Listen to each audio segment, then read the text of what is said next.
Okay, so today I wanted to share. I was hoping to have another astral projection since the last video, but it hasn't happened because I haven't had time to practice. Um, yeah, I wanted to share my first experience because I guess it's interesting to know how people started to have astral projections.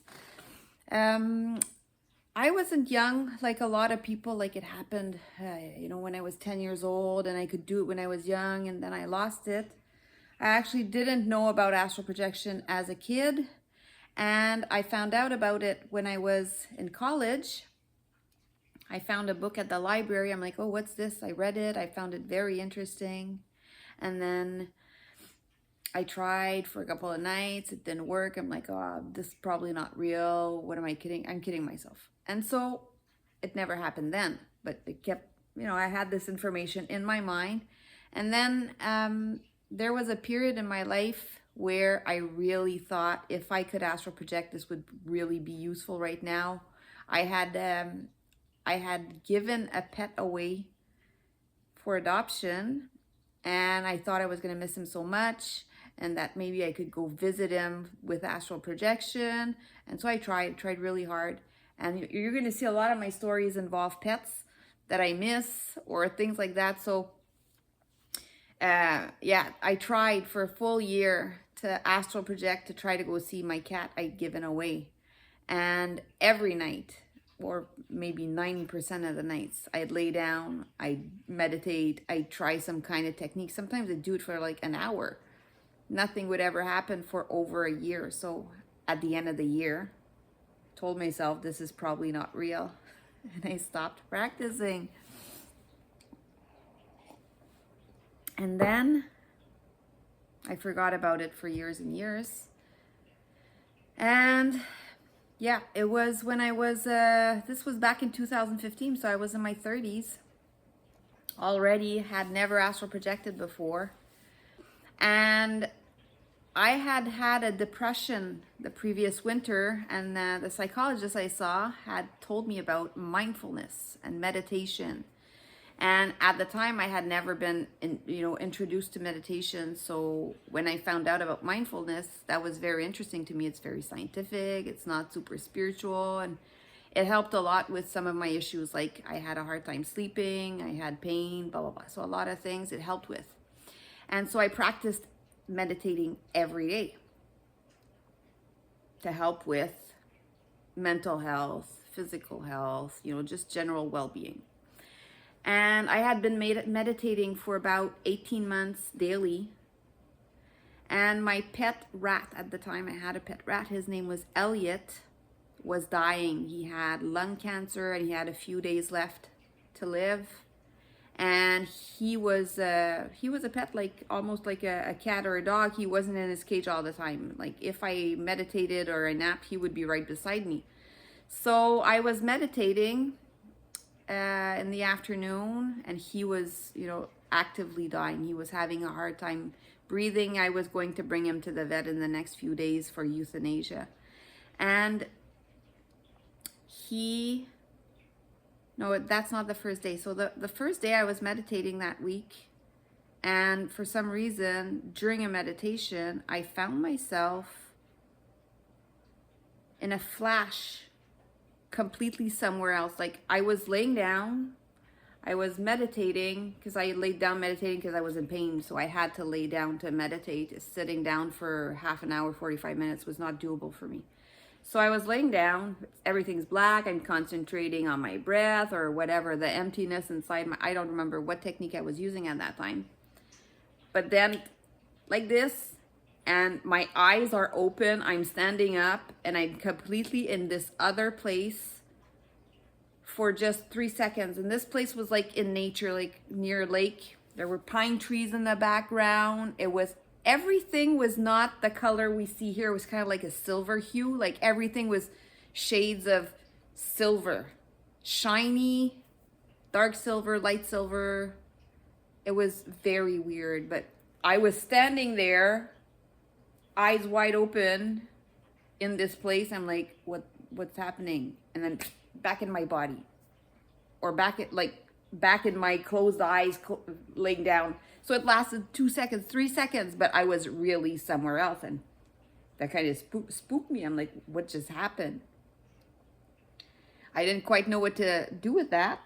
But anyways, the next day, of course, I'm like, I want to do that again. I want to know what that is. I was super curious, you know. And so I tried to meditate the same way that I did the day before. And so, sorry, hold on. So then, laid down in the afternoon. My rat was with me. This is the day that, and so I was meditating.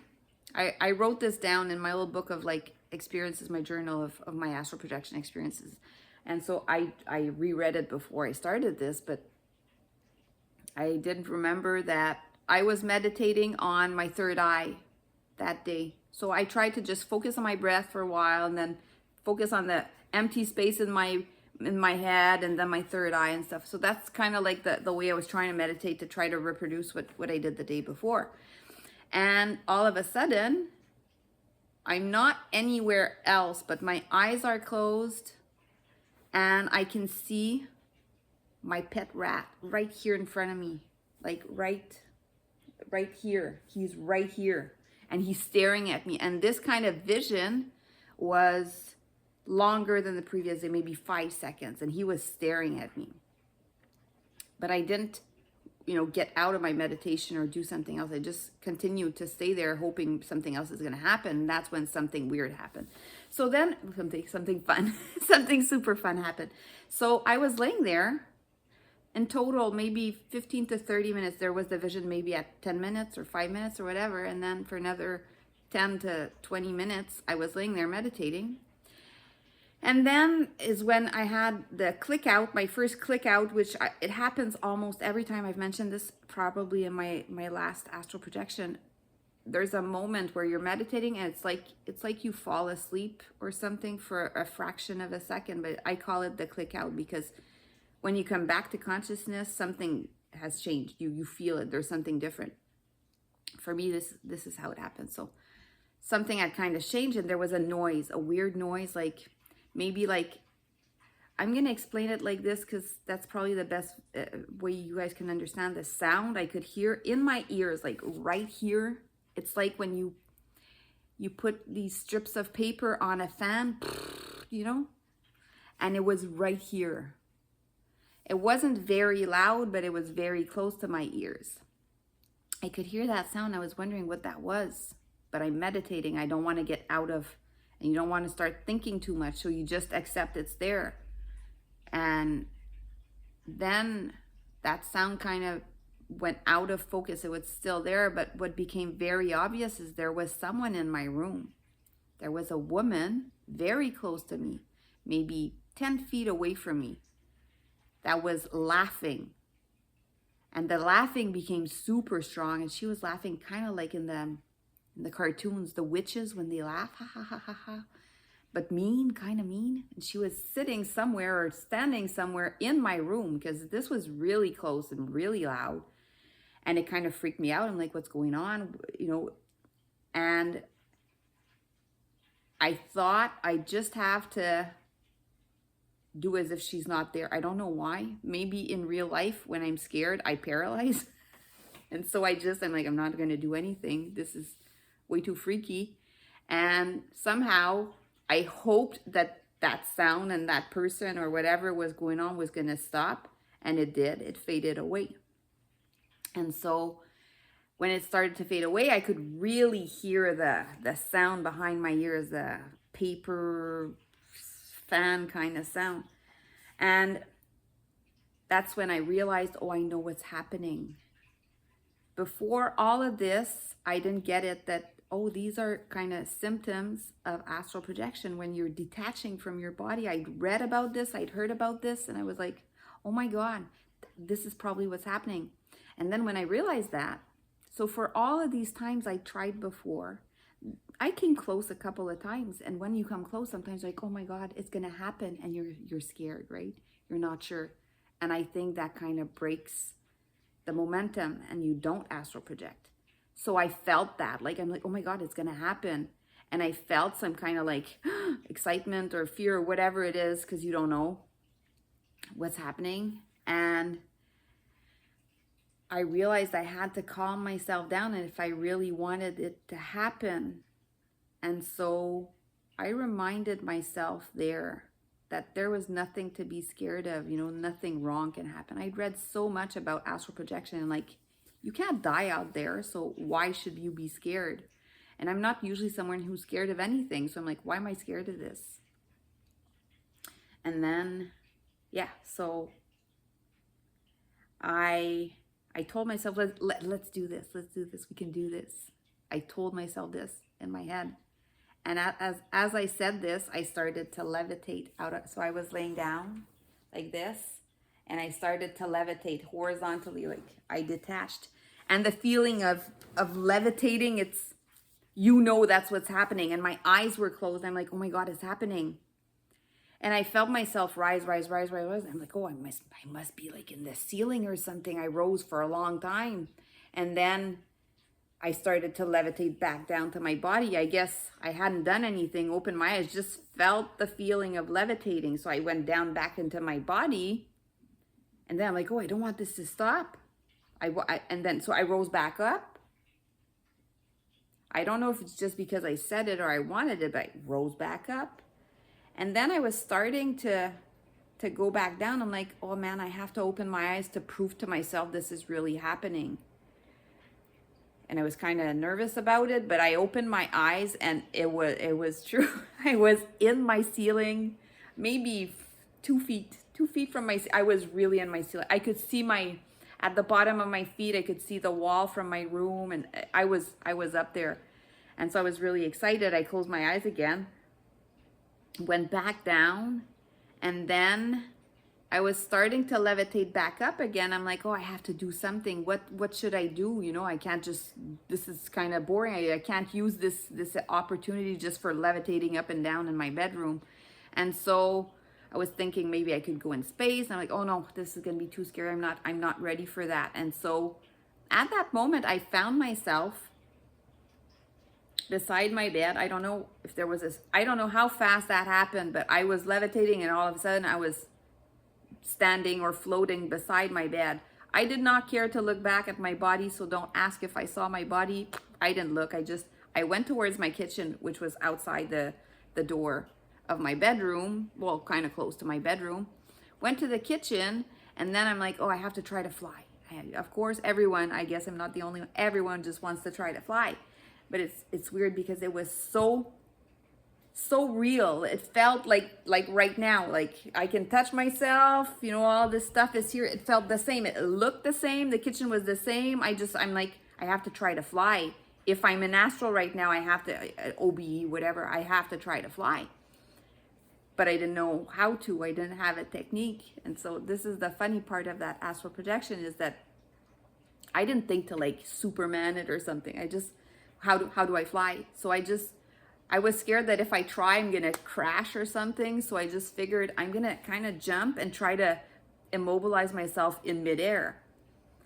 And I did. I jumped kind of, and I did not crash back down, but I just floated there in seating position, sitting in midair, like, am I floating? It was really weird. And I tried it 2-3 times like that. And then I was like, oh my God, this is working. And something weird happened at that moment. Is I turned around, and in the door frame to my bedroom was my daughter. And my daughter was maybe 16 years old at the time. And she wasn't at home. She was at school doing exams. And she was now standing in the doorway of my bedroom looking at me. And when I saw her, I didn't even question it. I just looked at her and I said, oh my God, do you see what I'm doing? I'm flying. And she kind of like rolled her eyes and she said, you've been doing this forever. Like, why is this a big deal? Like, really, she was not amused. Like, why was I doing this in the kitchen and thinking this was super hot? And I'm like, and then at that moment, back in my body. So that was my whole first astral projection. A lot of weird stuff. but yeah, it was really an astral projection, and all these weird things, like seeing my daughter. I'll tell you about why. Yeah, I'll tell you in another one about shapeshifters and people that use the shape of someone you know to make you feel comfortable with their presence. They're not always good people, but I was lucky that the first spirit guide that was there for me shapeshifted into my daughter's physical appearance. And this spirit guide was there throughout a lot of my first astral projections, helping me out later. So I'll be talking about that person later. But yeah, that was my daughter there looking at me and being like, and yeah, so that's how it happened, my first astral projection. I hope you enjoyed my story. This is not the best video, but it's the story of someone else. It's a true story. And it was my first experience with no knowledge of a lot of these things, like not realizing that this sound was, you know, it took a while, and then the levitating, the being scared, the trying to put the fear aside that everyone says is important, and then, you know, all these things that you don't know how to do, and and it's true. Having a plan has really helped after, like that time, I'm like, oh, I have to know what I want to do. And then I'm like, oh, so all of these things you're doing, not focusing on like, oh, I hope my body's okay, or just being in the present moment and trying to be in the experience helps you be in the experience longer. I didn't know this before, but a lot of my future astral projections were a lot shorter because I didn't know how to be in the present moment. So the first experience is really awesome for that, because you're so amazed with everything that you kind of focus on that moment, and it allows you to stay there longer. So that was my first. Yeah.